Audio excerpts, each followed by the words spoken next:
2024-25 വർഷത്തേക്കുള്ള ഇൻ്റേരിയം ബജറ്റ് അഥവാ ഇടക്കാല ബജറ്റ്, അതും അല്ലെങ്കിൽ വോട്ട് ഓൺ അക്കൗണ്ട്, അതാണ് ഇന്ന് നിർമ്മല സീതാരാമൻ നമ്മുടെ കേന്ദ്ര ധനമന്ത്രി പാർലമെൻറ്റിൽ അവതരിപ്പിച്ചത്. സാധാരണ രീതിയിൽ ഒരു ഇൻ്റേരിയം ബജറ്റ് വരുന്നത് ഒരു ഗവൺമെൻറ് തീരാറായി, ഇതിൻ്റെ ടേം തീരാറായി അടുത്ത ഗവൺമെൻറ്റും വരുന്നതിന് തൊട്ട് മുൻപ് ആയിട്ട് കുറച്ച് ഗ്യാപ്പ് ഉണ്ടാവുക, ഏതാനും മാസങ്ങൾ. ആ മാസങ്ങളിലെ ചെലവ് ക്രമീകരിക്കുക എന്ന ഉദ്ദേശത്തോടു കൂടിയാണ് പാർലമെൻറ്റിൽ ഈ വോട്ട് ഓൺ അക്കൗണ്ട് അവതരിപ്പിച്ച് പാസ്സാക്കുന്നത്. പക്ഷേ സാധാരണ രീതിയിൽ ഈ വോട്ട് ഓൺ അക്കൗണ്ടുകൾ ഗവൺമെൻറ്റുകൾ ഇലക്ഷനിലേക്ക് പോകാനുള്ള ഒരു പ്രധാനപ്പെട്ട ചുവടുവയ്പ്പായിട്ടാണ് കണക്കാക്കാറുള്ളത്. അതായത് ഒരുപാട് ആനുകൂല്യങ്ങളൊക്കെ ഡിക്ലെയർ ചെയ്യുക, അവയൊക്കെ കൊടുക്കുമെന്ന് ഉറപ്പ് കൊടുക്കുക, അങ്ങനെ ഉറപ്പ് കൊടുത്ത് വിശ്വാസം നേടി വോട്ട് ബാങ്കിലേക്ക് വോട്ട് നേടുക, അങ്ങനെ ഭരണത്തിൽ വീണ്ടും തിരിച്ചെത്തുക. അതാണ് ഓരോ ഗവൺമെൻറ്റിൻ്റെയും. അത് തന്നെ കാണിക്കുന്നത് ഡെമോക്രസിയുടെ വലിയ ഒരു അപജയമാണ്. അതായത് ഇപ്പോൾ നാം കാണുന്നതൊക്കെ പാളം തെറ്റിയ ഡെമോക്രസികളാണ് ലോകത്തിലുള്ളത്. അപ്പോൾ അതിൻ്റെ ഒരു ഉദാഹരണം തന്നെയാണ് ഇന്നത്തെ നിർമ്മല സീതാരാമൻ അവതരിപ്പിച്ച ബജറ്റും. അതായത് ഈ ഇന്ത്യയുടെ വികസനം 2014 വരെയുള്ള വികസനം ശൂന്യമായിരുന്നു, ഒന്നുമില്ലായിരുന്നു എന്ന രീതിയിലാണ് ആ ബജറ്റ് പ്രഖ്യാപനത്തിലുള്ള പ്രസ്താവനകളൊക്കെ. അപ്പം നമ്മളൊന്ന് ആലോചിക്കണം, 1950-51 ഇവിടുത്തെ ഭക്ഷ്യോൽപാദനം 50.8 ദശലക്ഷം ടണ്ണായിരുന്നു. അത് 2014 അതായത് UPA ഭരണചക്രം BJPക്ക് കൈമാറുന്ന സമയത്ത് നമ്മുടെ ഭക്ഷ്യോൽപാദനം എത്രയായിരുന്നു? 290 ദശലക്ഷം ടണ്ണായിരുന്നു. അതായത് 50.8 ദശലക്ഷം ടണ്ണിൽ നിന്ന് 290 ദശലക്ഷം, ബാക്കിയുണ്ടെങ്കിൽ കിടക്കട്ടെ, 290 ദശലക്ഷം ടണ്ണിലേക്ക് വർദ്ധിപ്പിച്ചു. അതായത് ഹാൻഡ് ടു മൗത്ത് എക്സിസ്റ്റൻസ്, എല്ലാ ഒന്നിടവിട്ട വർഷങ്ങളിലും പട്ടിണി സമാനമായ സിറ്റുവേഷൻ ഉണ്ടാകും. അപ്പോഴൊക്കെ ഇവരെ വിളിക്കാനായിട്ട് അതായത് നമ്മൾ ഈ പട്ടിണി അകറ്റാൻ വേണ്ടി അമേരിക്കയുടെ മുൻപിൽ കൂപ്പുകൈയുമായി നിന്ന് PL 480 അരി, ഗോതമ്പ്, മെയ്സ് മുതലായവയൊക്കെ മേടിച്ചുകൊണ്ടിരുന്ന കാലഘട്ടം. അത്തരം ഒരു കാലഘട്ടത്തിൽ നിന്നാണ് ഈ 290 ദശലക്ഷത്തിലേക്ക് നമ്മുടെ ഉൽപ്പാദനം വർദ്ധിക്കുന്നത്. അങ്ങനെയാണ് നാം വികസന രാജ്യമായി, അതായത് ഒരു ഭക്ഷ്യ സ്വയം പര്യാപ്ത സംസ്ഥാനമായി മാറുന്നത്. അത്തരം സംസ്ഥാനത്തെ പറ്റിയാണ് 2013 മുൻപ് ശുഷ്കമായ ഭാരതമായിരുന്നു, അതായത് സ്വയം പര്യാപ്തമായ ഭാരതമല്ലായിരുന്നു എന്ന രീതിയിലൊക്കെയുള്ള പ്രസ്താവനകളൊക്കെ നടത്തുന്നത് എന്നോർക്കണം. പിന്നെ 2014-നും 2024-നും ഇടയ്ക്ക് ഭക്ഷ്യോൽപാദനം എത്ര വരെ ഉയർന്നു? 2023 ഓഗസ്റ്റിലെ കണക്കനുസരിച്ച് നമ്മുടെ ഭക്ഷ്യോൽപാദനം 230 ദശലക്ഷം ടണ്ണാണ്. അതായത് 390 ദശലക്ഷം ടണ്ണിൽ നിന്ന് 10 വർഷക്കാലം കൊണ്ട് ഭക്ഷ്യ മേഖലയിൽ ഉണ്ടായിട്ടുള്ള മാറ്റം എന്ന് പറയുന്നതാണ് 330 ദശലക്ഷം ടൺ വരെ അത് ഉയർന്നു എന്നുള്ളത്. അപ്പോൾ അത്രയും വ്യത്യാസം മാത്രമാണ് നരേന്ദ്രമോദി ഗവൺമെൻറ്റിന് കൊണ്ടുവരാനായത്. എന്നിട്ട് പിന്നെ രണ്ടാമത്തെ വളരെ രസകരമായ ഒരു പ്രസ്താവന, 82 കോടി പേർക്ക് പിന്നെ ഭക്ഷ്യധാന്യങ്ങൾ റേഷൻ ഷോപ്പുകൾ വഴിയായിട്ട് കൊടുക്കുന്നു. എന്താണ് ഈ 82 കോടി ജനങ്ങൾ എന്ന് പറയുന്നത്? അതായത് ഇന്ത്യയുടെ പോപ്പുലേഷൻ 142.86 കോടിയാണ്. ആ 86 കോടിയുടെ 68% നമ്മുടെ 82 കോടി എന്ന് പറയുന്നത്. ഇതെങ്ങനെയാണ് ഈ 82 കോടിക്ക് ഈ റേഷൻ കൊടുക്കണമെന്നുള്ള താല്പര്യം ഉണ്ടാകുന്നത്? അത് 2013 ഭക്ഷ്യസുരക്ഷാ ആക്റ്റാണ്. ആരാണ് ആ ആക്ട് കൊണ്ടുവന്നത്? UPA ഗവൺമെൻറ്റാണ് 2013 ഭക്ഷ്യസുരക്ഷാ ആക്ട് കൊണ്ടുവന്നത്. ആ ആക്റ്റിൽ പറയുന്നുണ്ട്, താഴെ തട്ടിലെ 68% ജനങ്ങൾക്ക് ഒരു പ്രതിസന്ധി ഘട്ടത്തിൽ ഫ്രീ ആയിട്ട് ഭക്ഷ്യധാന്യങ്ങൾ, പയറുവർഗ്ഗങ്ങൾ, എഡിബിൾ ഭക്ഷ്യ എണ്ണ, പഞ്ചസാര എന്നിവ കൊടുത്തിരിക്കണമെന്ന്. ആ നിയമം കോൺസ്റ്റിറ്റ്യൂഷണൽ ആയിട്ടുള്ള, അതായത് ഭക്ഷണം ഇന്ത്യൻ പൗരൻ്റെ അവകാശമാക്കി മാറ്റുന്ന നിയമമാണ് ഈ പറയപ്പെട്ട ഭക്ഷ്യസുരക്ഷാ ആക്ട് എന്ന് പറയുന്നത്. അതനുസരിച്ച് നരേന്ദ്രമോദി ബാധ്യസ്ഥനാണ്. അല്ലെങ്കിൽ പിന്നെ കോൺസ്റ്റിറ്റ്യൂഷനെ അവഗണിച്ചു എന്ന് പറഞ്ഞ് നമുക്ക് പ്രശ്നങ്ങളുണ്ടാകും. അപ്പോൾ അങ്ങനെയുള്ള ഒരു സാഹചര്യത്തിലാണ് 82 കോടി പേർക്ക്, അതായത് അത് എന്താണ് കോവിഡിൻ്റെ കാലത്ത് തുടങ്ങിയതാണ്, അത് കഴിഞ്ഞ ഡിസംബറിൽ നിർത്തിയതായിരുന്നു. പക്ഷേ പിന്നെ ഇപ്പോൾ വീണ്ടും എലക്ഷൻ വരുന്നു എന്നുള്ളത് കാരണം കൊണ്ട് വീണ്ടും അത് സ്റ്റാർട്ട് ചെയ്തിരിക്കുകയാണ്. അപ്പോൾ അതും ഒരു എലക്ഷൻ ജിമ്മിക്ക് തന്നെയാണെന്ന് നമ്മൾ മനസ്സിലാക്കണം. പിന്നെ ഞങ്ങൾ ഇത്ര 25 കോടി പേരെ ദാരിദ്ര്യത്തിൽ നിന്ന് കരകയറ്റി എന്നാണ് ഇതിന് അകത്ത് വേറൊരു വളരെ പ്രധാനപ്പെട്ട പ്രസ്താവന.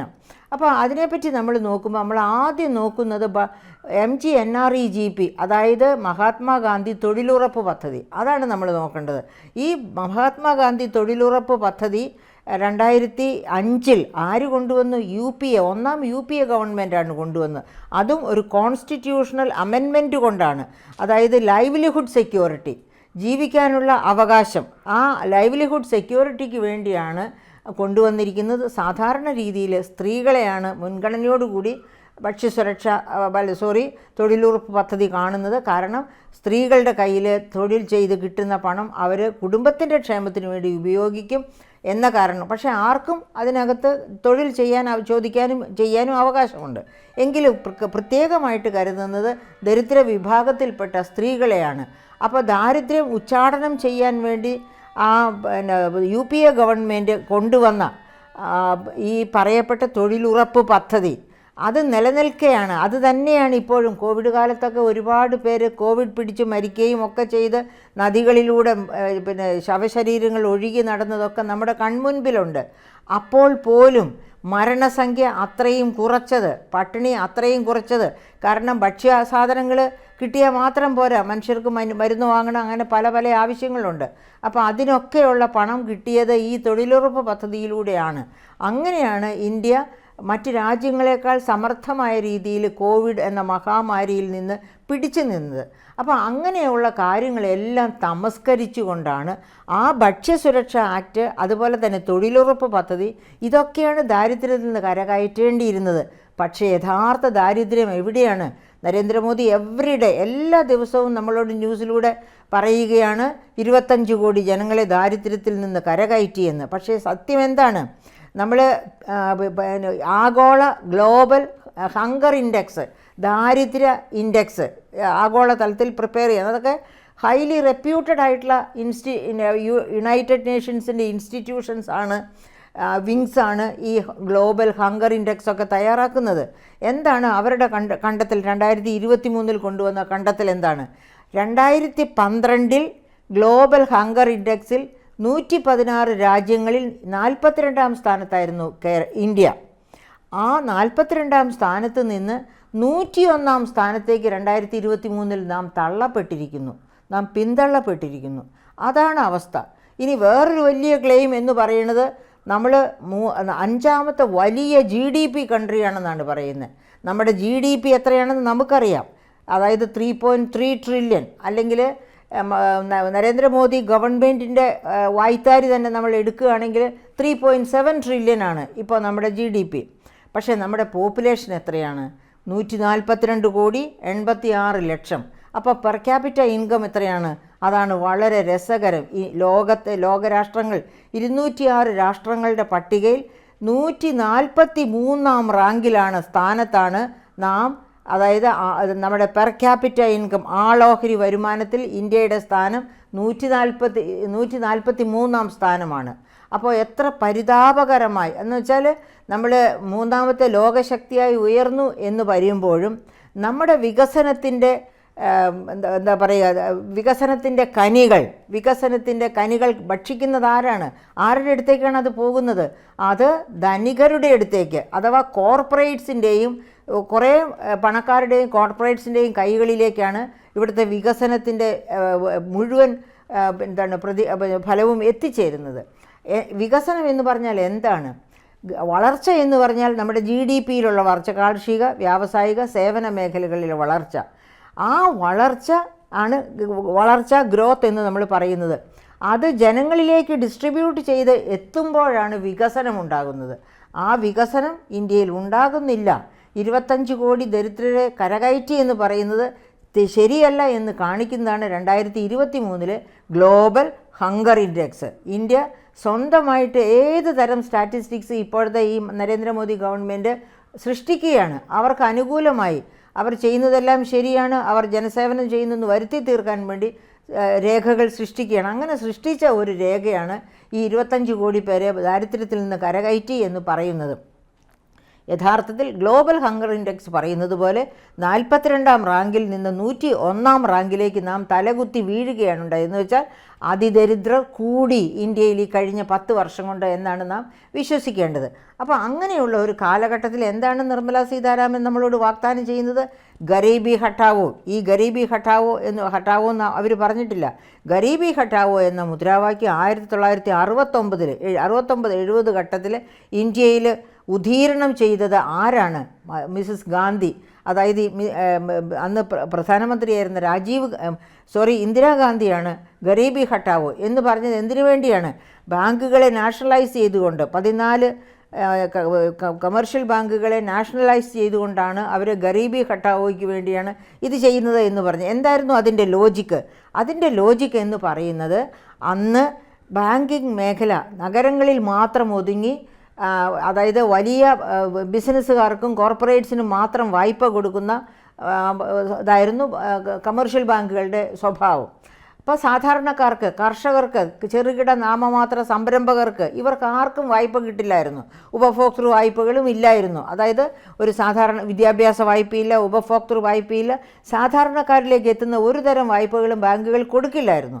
അത്തരം ഘട്ടത്തിലാണ് ബാങ്കുകളെ നാഷണലൈസ് ചെയ്ത് Mrs Gandhi priority lending policy, അതായത് പ്രയോറിറ്റി സെക്ടർ ഏതൊക്കെയാണ്? പ്രയോറിറ്റി സെക്ടർ കാർഷിക മേഖല, നാമമാത്ര ചെറുകിട ഇടത്തരം മേഖല, അതുപോലെ അങ്ങനെയുള്ള മേഖലകളെ പ്രയോറിറ്റി സെക്ടറിലാക്കിക്കൊണ്ട് അവർക്ക് ചെറിയ റേറ്റ് ഓഫ് ഇൻട്രസ്റ്റിൽ, വളരെ താഴ്ന്ന റേറ്റ് ഓഫ് ഇൻട്രസ്റ്റിൽ വായ്പ കൊടുക്കുക. അതുകൊണ്ട് വരുന്ന നഷ്ടം ഗവൺമെൻറ്റിൻ്റെ ഖജനാവിനായിക്കൊള്ളട്ടെ, അതായത് ബാങ്കിന് ആ രീതിയിൽ നഷ്ടം വരികയാണെങ്കിൽ ആ നഷ്ടം തികത്താൻ വേണ്ടി, അത് നമുക്കറിയാം, കഴിഞ്ഞ ബജറ്റുകളിൽ UPA ഗവൺമെൻറ് ബജറ്റുകളിലൊക്കെ ഓരോ വർഷവും നാഷണലൈസ്ഡ് ബാങ്കുകളെ ഫിനാൻസ് ചെയ്യാൻ വേണ്ടി ബജറ്റിൽ തന്നെ വക കൊള്ളിക്കുമായിരുന്നു. അപ്പോൾ അങ്ങനെയുള്ള ഒരു അങ്ങനെ അതായത് പൊതുമുതൽ സാധാരണക്കാരിലേക്ക് എത്തിച്ചുകൊണ്ട് വിഭവ വിന്യാസം നടത്തിക്കൊണ്ടാണ് മറ്റ് ഗവൺമെൻറ്റുകൾ, അക്കൂട്ടത്തിൽ വാജ്പേയി ഗവൺമെൻറ്റും ഉണ്ട്. ഈ വികസന പ്രക്രിയയിൽ പങ്കാളിയായതിൽ വാജ്പേയി ഗവൺമെൻറ്, BJPയുടെ ഗവൺമെൻറ്റും ഉണ്ട്. പക്ഷേ അങ്ങനെയുള്ള എല്ലാം തമസ്കരിച്ചുകൊണ്ടാണ് ഇപ്പോൾ ഈ വികസനം മുഴുവനും 2014 മുതൽ 2024 വരെയുള്ള കാലഘട്ടത്തിലാണ് നേടിയെടുത്തത് എന്ന് നിർലജ്ജം കൊട്ടിഘോഷിച്ചുകൊണ്ട് എല്ലാ ദിവസവും പത്രത്തിലും ന്യൂസിലും ഒക്കെ നമ്മുടെ മുൻപിലേക്ക് നമ്മുടെ ബഹുമാനപ്പെട്ട പ്രധാനമന്ത്രി ഇങ്ങനെയാണ് വരുന്നത്. അതിൻ്റെ ആവർത്തനം തന്നെയാണ് നിർമ്മലാ സീതാരാമൻ്റെ ഇന്നത്തെ ബജറ്റിലും നമ്മൾ കണ്ടത്. അപ്പം ശരിയായിട്ട് ഇപ്പോൾ എവിടെയൊക്കെയാണ് കൊടുക്കുന്നത്? ഒന്നാമത് പറഞ്ഞു ഗരീബി, അതായത് ദാരിദ്ര്യം നിർമ്മാർജ്ജനം ചെയ്യും, പാവപ്പെട്ടവരെ സമുദ്ധരിക്കും. പിന്നെ പറയുന്നു മഹിളകളെ ചേർത്ത് പിടിക്കും. പിന്നെ പറയുന്നു യൂത്തിനെ ചേർത്ത് പിടിക്കും. ഇതൊക്കെ അനിവാര്യമായ കാര്യങ്ങളാണ്. കാരണം മഹിളകളെ ചേർത്ത് പിടിക്കുമെന്ന് പറയുമ്പം വളരെ തമാശയായിട്ട് തോന്നും. എന്തുകൊണ്ടാണ് മഹിളകളെ ചേർത്ത് പിടിക്കുമെന്ന് ഇപ്പോൾ അദ്ദേഹം ബഹുമാനപ്പെട്ട പ്രധാനമന്ത്രി തൃശ്ശൂർ വന്നപ്പോഴും എറണാകുളത്ത് വന്നപ്പോഴും ഒക്കെ പറഞ്ഞു മഹിളകളെ ചേർത്ത് പിടിക്കും എന്ന് പറഞ്ഞു. പക്ഷേ ഈ ചേർത്ത് പിടിക്കൽ സത്യസന്ധവും വസ്തുനിഷ്ഠവുമായിരുന്നു എങ്കിൽ നമ്മളിപ്പോൾ 33% പാർലമെൻറ്റ് സീറ്റുകളിലേക്ക് മത്സരിച്ച് ജയിക്കുന്നത് പെണ്ണുങ്ങളായിരുന്നേനെ. പക്ഷേ അത് പറ്റുന്നില്ല. എന്താ കാരണം? 1996 ആദ്യമായിട്ട് വനിതാ സംവരണ ബില്ല് പാർലമെൻറ്റിൽ കൊണ്ടുവരുന്നത്. അന്ന് അത് കൊണ്ടുവന്ന കോൺഗ്രസ് ഗവൺമെൻറ്, അതായത് UPA ഗവൺമെൻറ്, ആ UPA ഗവൺമെൻറ്റിൻ്റെ ഘടകകക്ഷികൾക്ക് അത് ഇഷ്ടമില്ലായിരുന്നു. അതുകൊണ്ട് ഘടകകക്ഷികൾ തന്നെ ആ ബില്ല് വലിച്ചു കീറി എന്നുള്ളൊരവസ്ഥയായിരുന്നു. അതിനുശേഷം വന്ന കോൺഗ്രസ് ഗവൺമെൻറ്റുകളൊക്കെ അതിനെ, അതായത് അതിനെ ജയിപ്പിക്കാൻ ശ്രമിച്ചു. പക്ഷേ പാർലമെൻറ്റിൽ ഒറ്റയ്ക്ക് മജോറിറ്റി ഇല്ലാത്തതുകൊണ്ട് തന്നെ കോൺഗ്രസ്സിന് ആ ബില്ല് ലോകസഭയിൽ പാസ്സാക്കാൻ ഒത്തില്ല. പക്ഷേ അവർ 2002 UPA ഗവൺമെൻറ്റിൻ്റെ കാലത്ത് രാജ്യസഭയിൽ അവർക്ക് മജോറിറ്റി ഉണ്ടായിരുന്നു. അപ്പോൾ അവരത് പാസ്സാക്കി. അത് പക്ഷേ ലോകസഭയിൽ പാസ്സാക്കാത്തതുകൊണ്ട് UPA കാലത്ത് അത് ഇംപ്ലിമെൻറ്റ് ചെയ്യാൻ പറ്റിയില്ല. 33% സംവരണം എന്ന കോൺഗ്രസിൻ്റെ അജണ്ട ഇംപ്ലിമെൻറ്റ് ചെയ്യാൻ പറ്റിയില്ല. കാരണം അന്ന് കോൺഗ്രസ്സിന് ലോകസഭയിൽ സിംഗിൾ മജോറിറ്റി ഇല്ലായിരുന്നു. അതുകൊണ്ട് പക്ഷേ BJPക്ക് അത്ര താല്പര്യം ഉണ്ടായിരുന്നെങ്കിൽ BJPക്ക് കോൺഗ്രസിൻ്റെ കൂടെ ചേർന്ന് അന്ന് പാർലമെൻറ്റിൽ വെച്ച് തന്നെ അത് പാസ്സാക്കാമായിരുന്നു, പാസ്സാക്കിയില്ല. അപ്പോൾ അന്ന് BJPക്ക് താല്പര്യമില്ല എന്നർത്ഥം. അത് കഴിഞ്ഞ് BJP ഗവൺമെൻറ് ഭരണത്തിൽ വന്നപ്പോൾ 2014 ലോകസഭയിലെ അവർക്ക് മൃഗീയ ഭൂരിപക്ഷം ഉണ്ടായിരുന്നു, രാജ്യസഭയിലില്ലായിരുന്നു. പക്ഷേ രാജ്യസഭയിൽ പാസ്സാക്കിയ ആ ബില്ല് നള്ളിഫൈ ചെയ്യുന്നതിന് മുൻപാണ്, ക്യാൻസൽ ചെയ്യുന്നതിന് മുൻപായിരുന്നു. അപ്പോൾ അവർക്ക് സുഖമായിട്ട് ലോകസഭയിൽ ആ സംവരണ ബിൽ പാസ്സാക്കാമായിരുന്നു. അതും അതിന് മുൻപ് പാസ്സാക്കിയ രാജ്യസഭയിലെയും കൂട്ടിച്ചേർത്ത് അത് നിയമമാക്കാമായിരുന്നു. പക്ഷേ ചെയ്തില്ല. ഇനി പിന്നെ നരേന്ദ്രമോദി ഗവൺമെൻറ് ചെയ്തില്ല എന്നുള്ളതും പോകട്ടെ, രണ്ടാം നരേന്ദ്രമോദി, അതാണ് ഏറ്റവും വലിയ സങ്കടകരമായ അവസ്ഥ. അവർക്ക് ലോകസഭയിലും രാജ്യസഭയിലും മൃഗീയ ഭൂരിപക്ഷം ഉണ്ടായിരുന്നു. 1-2 ഇടത്തും അവർക്ക് ഈ ബില്ല് പാസ്സാക്കാമായിരുന്നു, പാസ്സാക്കിയില്ല. അതിനെപ്പറ്റി ഒരു ചർച്ച പോലും ഒരിക്കലും ഉണ്ടായില്ല. അവസാനം ഈ ഗവൺമെൻറ് ഇറങ്ങിപ്പോകാൻ സമയത്ത് വനിതാ സംവരണ ബില്ല് പാസ്സാക്കിയിരിക്കുന്നു. എന്നിട്ട് അത് ഇംപ്ലിമെൻറ്റ് ചെയ്യാൻ പറ്റില്ല. എന്താ കാരണം? 2021 സെൻസസ് വരണം, പോപ്പുലേഷൻ അനുസരിച്ച് ഇനിയും ചില ഡിസ്ട്രിക്ട്സുകളും ചില ഡിസ്ട്രിബ്യൂഷനും ഒക്കെ ഉണ്ടാവും ജനസംഖ്യയുടെ അടിസ്ഥാനത്തിൽ. അപ്പോൾ അതെല്ലാം കഴിഞ്ഞിട്ട് മാത്രമേ ഈ കോൺസ്റ്റിറ്റ്യുവൻസിയൊക്കെ പൂർണ്ണമായിട്ടും സ്ഥിരീകരിച്ചതിന് ശേഷമേ ഇത് ഇംപ്ലിമെൻറ്റ് ചെയ്യാവൂ എന്ന രീതിയിലേക്ക് ഇപ്പോഴും. അപ്പോൾ എന്താണ് അതുകൊണ്ട് ഉദ്ദേശിക്കുന്നത്?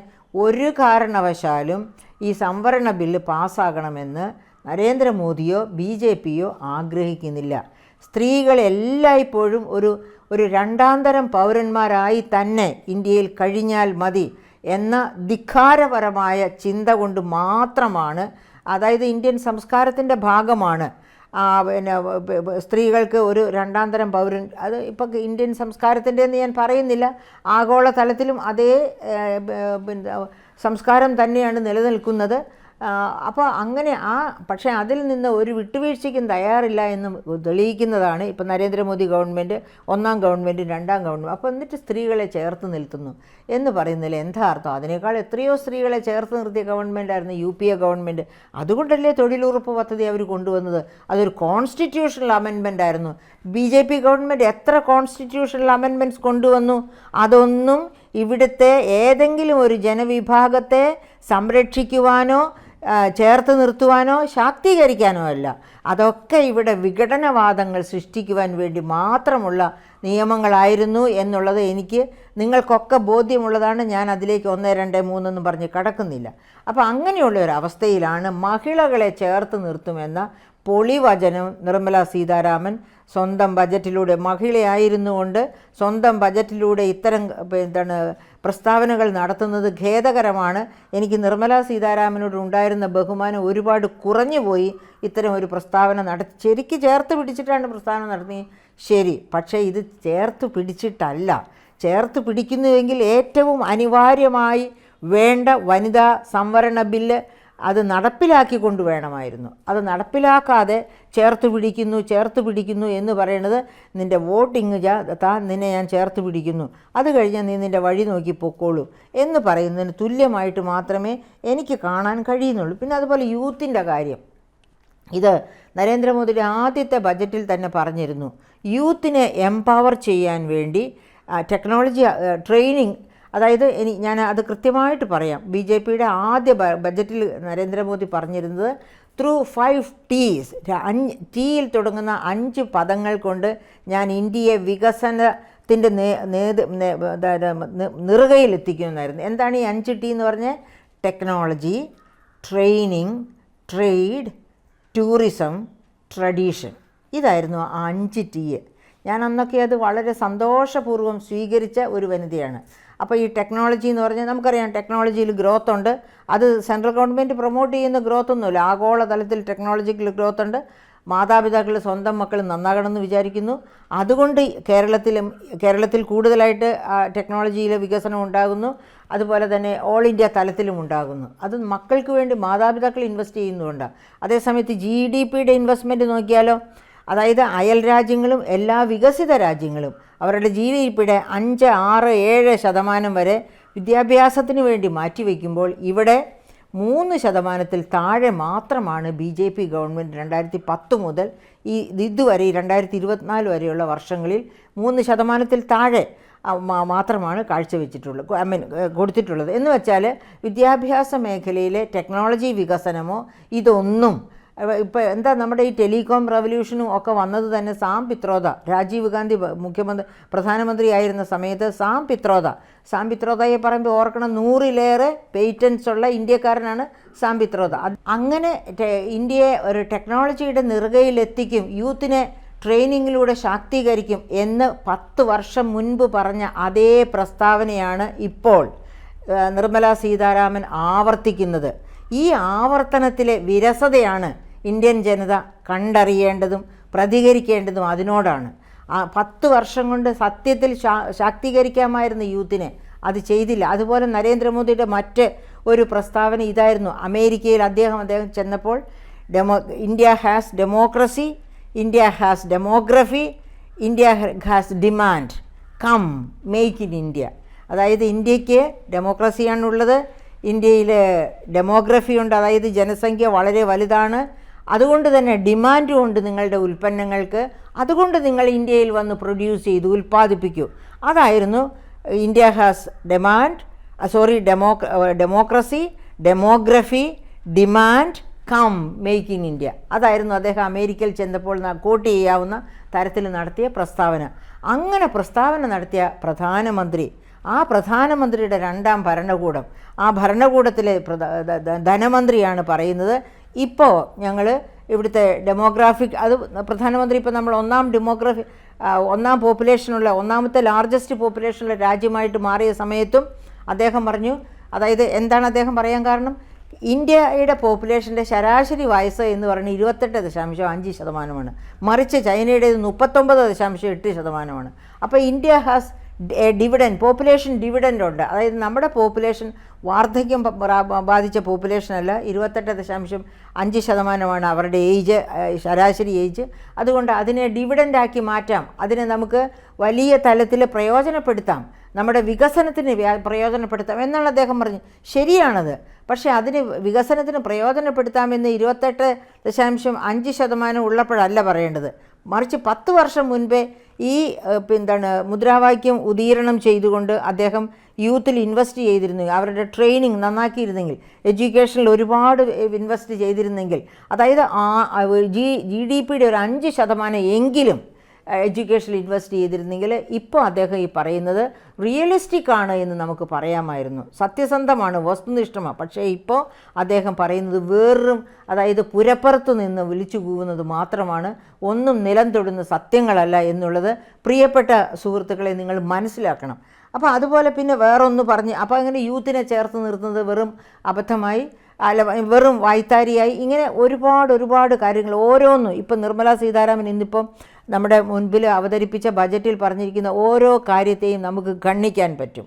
ആ തരത്തിലുള്ള കാര്യങ്ങൾ തന്നെയാണ്. അപ്പോൾ ശരിക്കും പറഞ്ഞാൽ ഇതൊരു ഇലക്ഷൻ പ്രചാരണ തന്ത്രത്തിൻ്റെ ആദ്യ കിരണങ്ങളാണ് നമ്മളിവിടെ കാണുന്നത്. ഇനി അത് വച്ചടി വെച്ച് വളർന്നുകൊണ്ടേയിരിക്കും, നമ്മളെ എല്ലാവരെയും വിഴുങ്ങത്തക്ക രീതിയിൽ, അവരുടെ വോട്ട് ബാങ്കിലേക്ക് നമ്മളെ എല്ലാവരെയും വലിച്ചെടുക്കത്തക്ക രീതിയിൽ. അതിനുവേണ്ടിയാണ് ഇലക്ട്രോണിക് വോട്ടിംഗ് യന്ത്രം തന്നെ ഉപയോഗിക്കാൻ പോകുന്നത്. എല്ലാത്തരം മാനിപ്പുലേഷൻസ് ലോകത്ത് എവിടെയുമില്ല ഇലക്ട്രോണിക് വോട്ടിംഗ് മെഷീൻസ് ഉപയോഗിച്ചുള്ള ഇലക്ഷൻ. എല്ലാ രാജ്യങ്ങളും നമ്മൾ സാധാരണ ചെയ്യുന്നത് പോലെ ബൂത്തിൽ ചെന്ന് നമ്മുടെ വോട്ട് കാസ്റ്റ് ചെയ്യുന്ന ആ സമ്പ്രദായം തന്നെയാണ് എല്ലാ വികസിത രാജ്യങ്ങളും സ്വീകരിക്കുന്നത്. കാരണം ഇപ്പോൾ ഈ IT യുഗത്തിൽ ഒരുപാട് സാധ്യതകളുണ്ട് വോട്ടിങ്ങിനെ മാറ്റിമറിക്കാനായിട്ട്, റിസൾട്ട്സിനെ മാറ്റിമറിക്കാനായിട്ട്. അപ്പോൾ എല്ലാ തന്ത്രങ്ങളും മനസ്സിൽ കണ്ട് അത്ര ധൈര്യത്തോടെ, അതായത് 2024-25 ആകുമ്പോഴേക്കും ഞാൻ ഫിസ്ക്കൽ ഡെഫിസിറ്റ്, ധനക്കമ്മി 4.5% കൊണ്ടുവരുമെന്ന് നിർമ്മല സീതാരാമൻ പറഞ്ഞു. അടുത്ത പ്രാവശ്യവും ഞങ്ങൾ തന്നെ വരുമെന്ന് അത്ര ഉറപ്പാണ്.